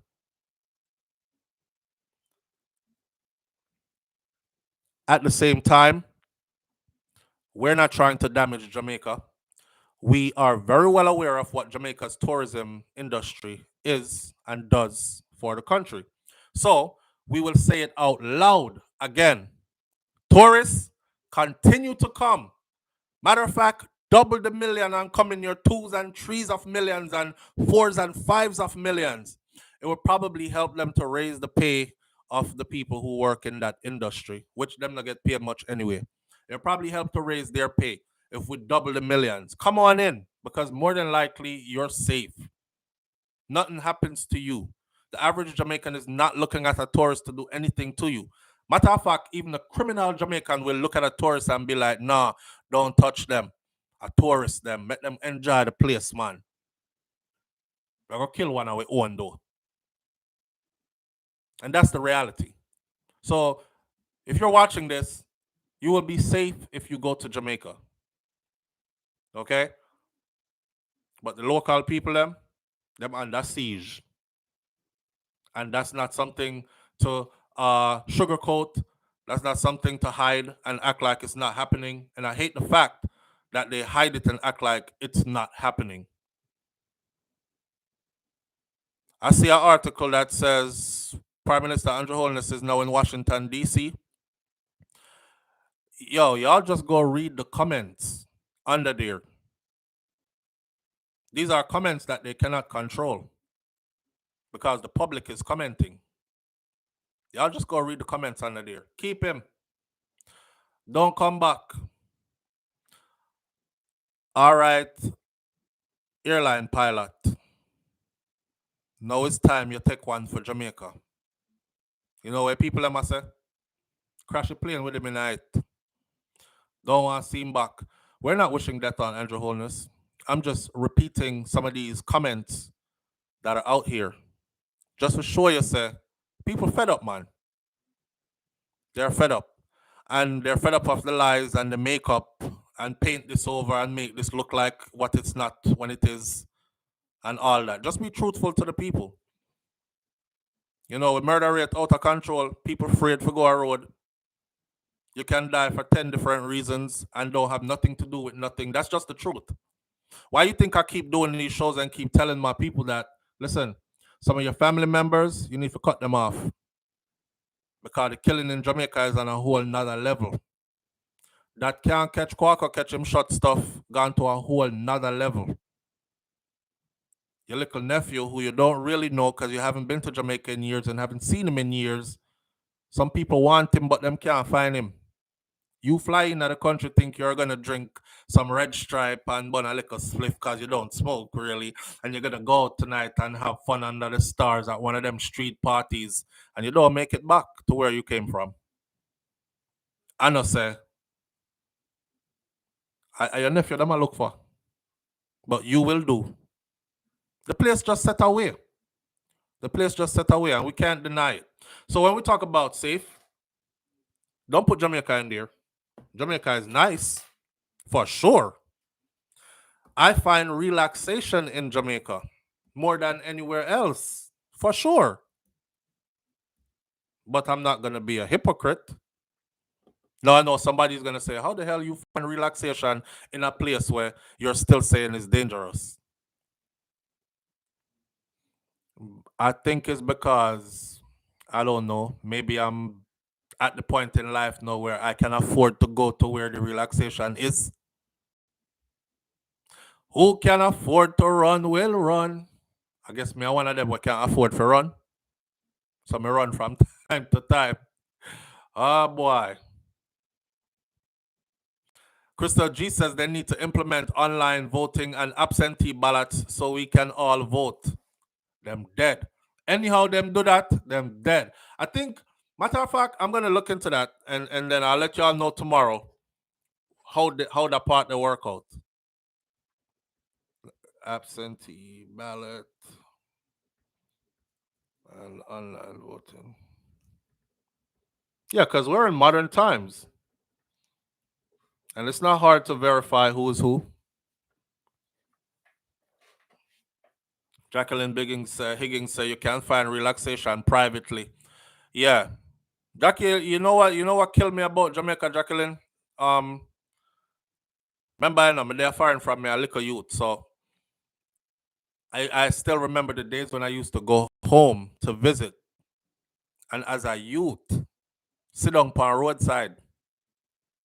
Yeah. Sit down on roadside. And as I got older, it became the same thing. Used to go to Jamaica and be gone. Like me a party whole night. I'm hitting up different sections of Clarendon whole night. The club you done or it's soon done. Carry me go somewhere else. And I'm out all night. Walk road, eat food off of the jerk drum or the soup man or get a roast corn or something. On to our next party.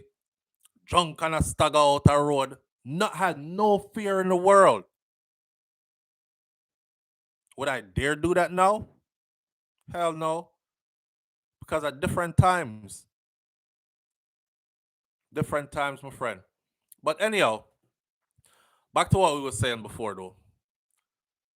In this case, yeah, with the guy Gardner, who is going to court now off of the whole Smith thing, a cult past or something. We'll just stay close to the story and see what the outcome is. If you ask me if Kevin Smith is dead, my answer is no. Either I'm really dead because somebody had to kill him quick, and that's what we saw, or we saw a staged death. That's what I think. I'm not saying that's what it is because I don't want nobody come flag him because he's up there spreading false information. They have all kinds of ways to try to get at you on social media these days. I'm giving my opinion of what I think happened. All right. If you share my opinion, then good. If not, then more respect to you anyway. All right. Our next case, what me think some debauchery is going on in. The accused, or the person who is accused in the murder of MP's daughter, gets a new court date. Every time I look on the little girl, and I look at her father, it was no mistaking that child was his boy. It's one thing for a woman be mad that you have a side picnic with her. I'm trying to explain to you the rage that might happen when she see the side picnic, and the side picnic look even more like the man than even the picnic where she have for the man. Anyhow, Leoda Bradshaw, the woman who's accused of plotting the murder of Member of Parliament Phillip Paulwell's daughter and her mother, she has been remanded until March 6th of 2024. This is going somewhere. It was supposed to be sometime in December. Now it's gone to March. Bradshaw and her cousin Roland Balfour were both arrested and charged for the abduction and murder of Tashina Patterson, 27, and 10-month-old Soraya Paulwell. Just a sidebar, I dig and I dig and I dig and I find, and I have the pictures of the individuals that are involved. I'm gonna give those to Wifey because she has been compiling information to do a whole run through of this thing with everybody is involved, everybody is labeled, how what their roles were, etc., etc. And we haven't been able to find those pictures because they're keeping them kind of secret, but I found them. Anyways, the police have since confirmed that the victims were abducted outside of their St. Andrew home on September 9th and they were taken to East Kingston where they were shot and killed. Balfour, which is her cousin, was also been remanded alongside his cousin until that new date, March 6th of 2024. As a result, it says the morning when the case was mentioned in the Home Circuit Court, the prosecution indicated that the case file was not complete. Typical. As a result, Justice Vinette Graham Allen made an order for an outstanding statement to be submitted by January 30th and for the forensic certificate to be surrendered by February 29th. Bradshaw, who also shares a child with Paulwell, was charged with 2 counts of capital murder, conspiracy to murder, kidnapping, and conspiracy to kidnapping. Balfour, her cousin, was charged with 2 counts of an accessory to before the fact to kidnapping and accessory before the fact of murder. The duo is among 4 persons that are charged in this deadly plot. As you all know, 2 others have already pled guilty and have already been sentenced. So it's only these 2 that are left. I'm still asking you who killed the baby and who killed the mother. I'm still telling you to watch how this fly. Everybody is allowed to plead guilty and give a story without implicating themselves and get a deal just because they said, I'm guilty. I drove them there, I collected the money, but me never touched any of them, and I wasn't there when they got killed. Okay, 19 years for you. Next. I'm guilty. I was there when it was being planned. I dropped them off to the location, but I didn't stay. Okay, next. Right. So, in the long run, the real question is, where is the justice going to be served? Because if we don't get the killer, if we don't get the killer, where's the justice served? Everybody cop out and get a little short time. I'm going to show you something else that's happening. So Roshane Miller was sentenced to 7 years and 10 months. That's it. Liquor short time. 7 years and 10 months for 2 counts of conspiracy to kidnap, 2 counts of accessory before the fact of murder, and 2 counts of misprisoner felony. Richard Brown pleaded guilty to 2 counts of murder, and he got 30 years. But of his 30 years, I believe he will serve a short piece of that before he is eligible for parole. This is where I said there must be hate vibes cartel for something else, because cartel get 1 body, no body found, no solid evidence pointing to it, only circumstantial, and him 35 before eligible for parole. You kill a baby and the mother, and you get 30, but I think you're going to do about 19 and then you're out on parole. Bradshaw, 34-year-old U.S. Navy officer, is accused of plotting the murders. Bradshaw is also alleged to have paid 100,000 Jamaican dollars in the U.S. currency equivalent to the hitman to have the job done as part of a down payment for 500,000 Jamaican dollars. And we did the math already before on other video, and we said that's about 650 US dollars is what she really paid to have all this done. So if you ask me if life cheap in Jamaica again, and if you think, be careful, because there's very little bit of money needed for that show, apparently. With the help of her cousin and co-defendant, Balfour, Bradshaw reportedly contracted these men, including Roshane Miller and Richard Brown, to kidnap and murder the mother and her daughter. Attorney at law Deborah Martin and Kelly Hamilton are representing Bradshaw. Balfour, her cousin, is being represented by attorney Courtney Rowe. Now, a headline slipped by us the other day concerning this case. The headline said, from now on, everything is going to be kept under tight seal, under wraps, which means, and it said, any deals that were made from now on will be kept under tight seal, under wraps, which simply means that we won't be getting any more information concerning this case, as far as what type of deal was struck, how much time is she going to get, what did she tell them to get that deal, etc., etc., etc. They're going to keep it all under tight lid from now on. Wonder why? Wonder why? And our final story of the morning is the Shenika Gray's case.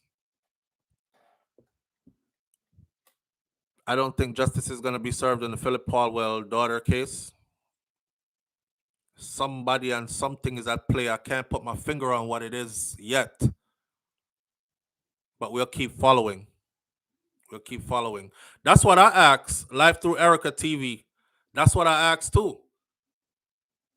Which is why I started looking at the Beachy Stout case. And I said November 6th in the Beachy Stout case, they said they were taking a week to put some stuff together and they will be back in a week.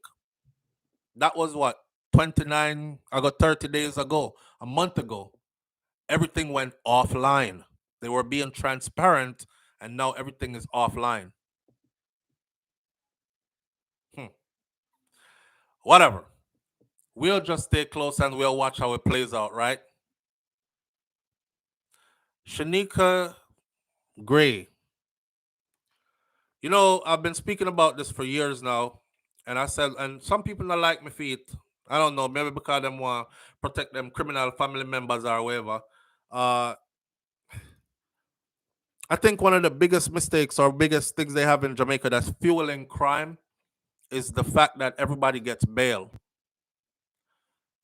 In order to not get bail in Jamaica, I think you must run down Andrew Holness and chop him up in front of everybody or something. Because the people that I see get bail, and then it contributes in this way. Them say SouFLo killed the man. John same seat. John was standing right there. Him so close the blood splash upon him. John go tell the police. The police say, all right, we're going to need you to come court when time SouFLo trial start. But we're going to arrest SouFLo in the meantime. SouFLo gets arrested. SouFLo gets bail. First thing SouFLo do is sit down and do the maths. SouFLo say, well, the only person who see me do it still is John. So if there's no more John, them don't have no case. And them let me out on bail. Me not go to prison for life. Me kill John. So when time court day come now, guess who can't be found? John. Guess who walks free? SouFLo. It happens over and over and over and over and over. And I don't know who set it like that. But you got to see that this is wrong. Headline: Shenika Gray's killer was on bail for murder when him killed a little girl there. Yeah. You see how long them take to tell with that? He was on bail for murder when he killed the little girl. Remember last week I read the confession in court. Touched a lot of people. How them drive her all over the place, have sex with her at different locations. Tell the youth, hold the camera and film this, because I'll stab her up. I'll make a sacrifice right now and start stab her up in her chest. She's bawling out. Oh, God. God, this is what you're doing to your daughter? Yeah. He was on bail for murder. So if y'all think when I say stuff like me just shoot stuff in the ear, they know what to do to make the place better. Them just don't want to do it. Montego Bay, Jamaica, St. James, shout out to the Observer. Mario Morrison, who was convicted for the murder of 15-year-old Shenika Gray was on bail for another murder committed with a knife at the time of her death. Same way I'm kill her with a knife. He was granted bail in October of 2016, 3 months before the schoolgirl was killed. All right. The other murder charge still hangs over his head today because that case is still before the courts today. Those were some of the details that emerged on Monday as the murder trial for Morrison's co-accused, Gregory Roberts, continued.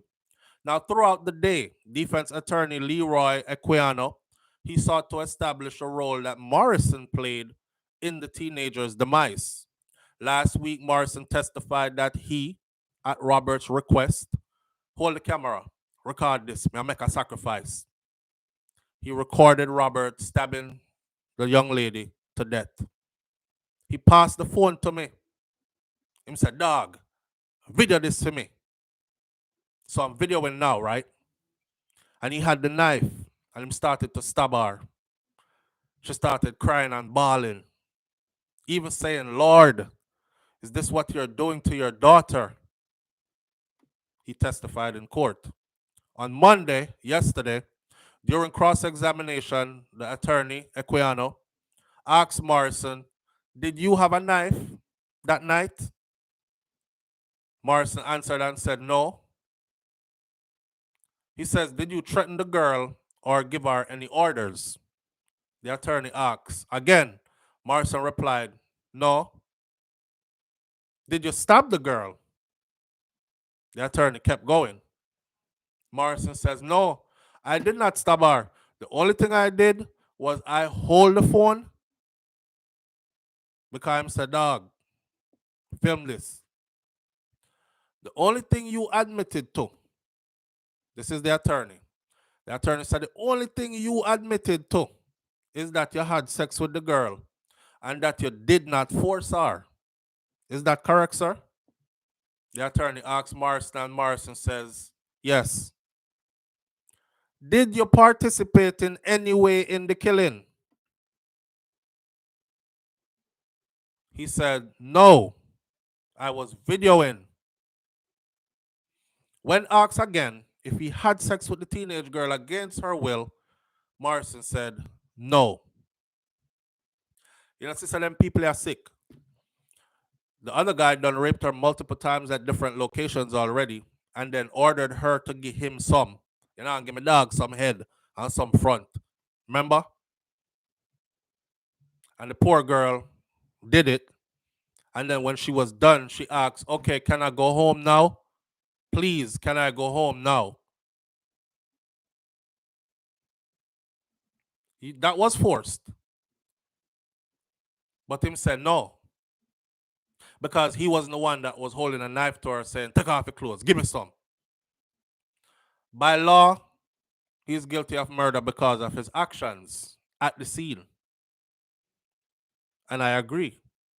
The revelation that Morrison was on bail at the time of Shineka's murder will no doubt fuel long-running concerns that individuals on murder or gun charges typically commit other offenses while they are out on bail. For the June 2020, see, these are the things that I say to you, oh, your PM says he wants to make the place safe and better. Tell him be an advocate for that. Change that. Then I'll know he's serious. I don't want to hear about I'm putting together a body of people and we're going to call them the something another, stada, one more makeup group with people who are going to get extra money now to try to figure out what went wrong. No, there are things that need to be done that is in your power. At least be the push for it to happen. The revelation that Morrison was on bail at the time of Shineka's murder will no doubt fuel long concerns that individuals on murder or gun charges typically commit other offenses while they are on bail. For the June 2022 opening of the Easter term session of Westmoreland Circuit Court, 17 of the individuals before the court were on bail for murder.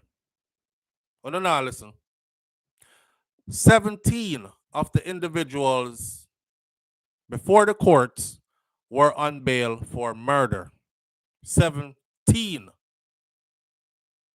They were among 32 people charged with serious offenses that were committed while they were out on bail.